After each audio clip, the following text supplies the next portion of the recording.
Salut, salut! Et oui, Rebecca toujours là pour le défi lecture de la Bible de l'aurore au crépuscule où on lit la Bible de la Genèse à l'Apocalypse, 10 minutes tous les jours. On est toujours dans Ézéchiel. Là, en fait, il parle de Jérusalem, les péchés de Jérusalem et pourquoi il est en colère, ce qu'il reproche à Jérusalem. Donc, n'hésite pas à rester jusqu'à la fin si tu n'as jamais lu le livre d'Ézéchiel. Merci Seigneur parce que vraiment, on apprend tous les jours à travers ta parole et tu nous parles personnellement. Merci pour tous ceux qui sont avec moi. Vraiment, je prie pour eux, pour une bénédiction, une grâce spéciale dans leur vie, qu'on puisse tous arriver ensemble jusqu'à Apocalypse. Et merci de nous aider à comprendre, à comprendre vraiment le passage du jour au nom de Jésus. Amen. Alors, c'est parti. Ézéchiel 16, verset 56.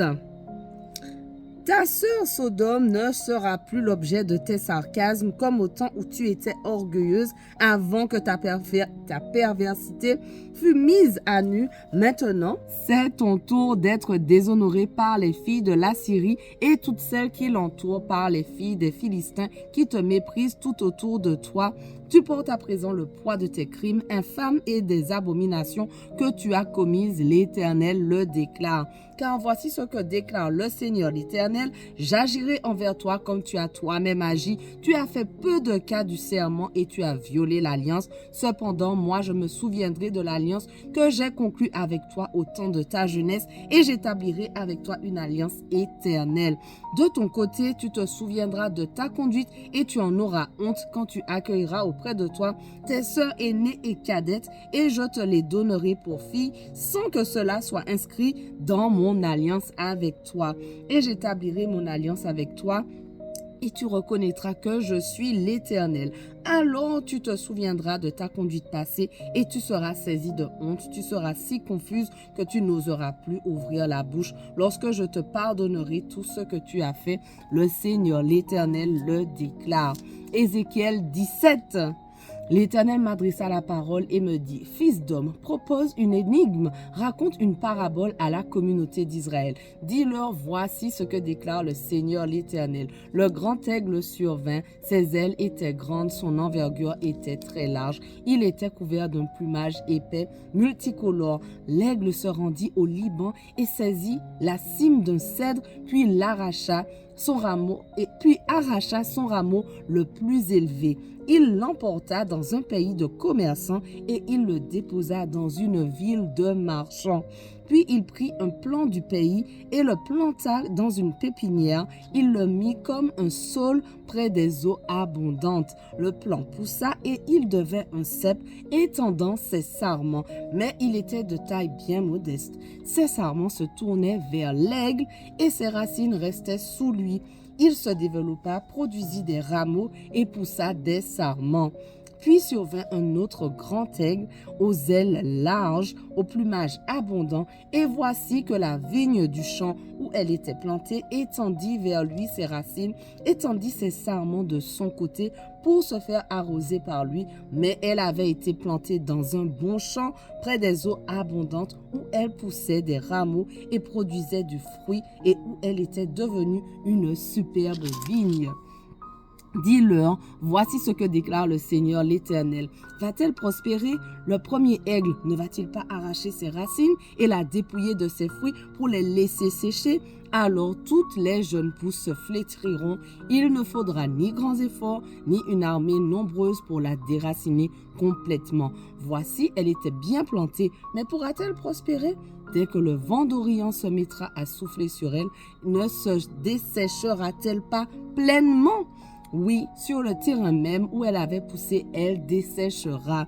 Alors l'Éternel continua à m'adresser la parole et me dit, demande, je te prie à cette communauté rebelle si elle comprend ce que tout cela signifie. Dis-lui, le roi de Babylone est venu à Jérusalem et il a capturé son roi et les chefs de la ville et les a emmenés chez lui à Babylone. Puis il a pris un rejeton de la race royale. Il a conclu une alliance avec lui en lui faisant prêter serment. Il a emmené les notables du pays pour que le royaume demeure dans l'abaissement, incapable de se relever et qu'il reste fidèle à son alliance pour subsister. Mais celui-ci s'est révolté contre le roi de Babylone. Il a envoyé des messages en Égypte pour se procurer des chevaux et un grand nombre de soldats. Réussira-t-il? Celui qui agit de la sorte, n'en sortira-t-il? S'en sortira-t-il? Il a rompu l'alliance et il s'en tirerait. Aussi vrai que je suis vivant, le Seigneur l'Éternel le déclare, il mourra dans la ville du roi qu'il a appelé à régner, car il a violé son serment et il a rompu l'alliance conclue avec lui. Il mourra au milieu de Babylone, malgré sa forte armée et la multitude de ses troupes. Le Pharaon ne pourra rien pour lui au moment du combat, quand les Babyloniens élèveront des terrasses de siège et construiront des terrassements pour faire périr beaucoup de gens. Il n'a pas respecté le serment, il a violé l'alliance et pourtant il avait bien donné son accord. Après avoir agi ainsi, il n'en réchappera pas. C'est pourquoi voici ce que déclare le Seigneur l'Éternel. Aussi vrai que je suis vivant, parce qu'il a méprisé le serment prêté en mon nom et qu'il a violé mon alliance, je lui ferai payer. Je vais étendre mon filet sur lui et il sera pris dans mes mailles. Je le ferai emmener à Babylone et là, je le ferai passer en jugement pour la trahison dont il s'est rendu coupable à mon égard. Ses troupes enfuies tomberont sous l'épée et ceux qui en tomberont sous l'épée et ceux qui en réchapperont seront dispersés à tout vent. Ainsi, vous reconnaîtrez que moi, l'Éternel, j'ai parlé. Voici ce que déclare le Seigneur l'Éternel. Je prendrai moi-même un rameau tendre de la cime du cèdre élevé et je le mettrai en terre. Je couperai un tendre rejeton du haut de ses branches et je le planterai moi-même sur une très haute montagne. Je le planterai sur une montagne élevée d'Israël. Il étendra ses branches et portera du fruit et il deviendra un cèdre magnifique. Toutes sortes d'oiseaux habiteront dans sa ramure et viendront nicher à l'ombre de ses branches. Alors tous les arbres de la campagne reconnaîtront que moi, je suis l'Éternel qui abaisse l'arbre élevé et qui élève celui qui était abaissé, qui fait sécher l'arbre vert et reverdir l'arbre sec. Et moi, l'Éternel, je le déclare et je le ferai. Ézéchiel 18. L'Éternel m'adressa la parole et me dit: qu'avez-vous à répéter ce proverbe dans le pays d'Israël? Les pères ont mangé des raisins verts, mais ce sont les dents des enfants qui en sont abîmées. Aussi vrai que je suis vivant, dit le Seigneur l'Éternel le déclare, vous n'aurez plus lieu de répéter ce proverbe en Israël. Voici, toutes les vies m'appartiennent, celles des fils comme celles des pères sont à moi. Eh bien, c'est la personne qui pêche qui devra mourir. Voici un homme qui est juste et qui agit avec droiture et selon la justice. Il ne participe pas au repas de sacrifice sur les montagnes et ne tourne pas les regards vers les idoles de la communauté d'Israël. Il ne déshonore pas la femme d'un autre et n'a pas de relation avec une femme quand elle est indisposée. Il n'exploite personne, il restitue son gage à celui qui lui a emprunté de l'argent. Il ne commet pas de vol, il donne son pain à celui qui a faim et des vêtements à celui qui n'en a pas. Il ne prête pas à un taux usuraire et ne retient pas d'intérêt. Il évite de faire du mal et s'il doit arbitrer entre un homme et un autre, il rend un jugement selon la vérité. Il vit en accord avec mes lois et obéit à mes commandements pour agir loyalement.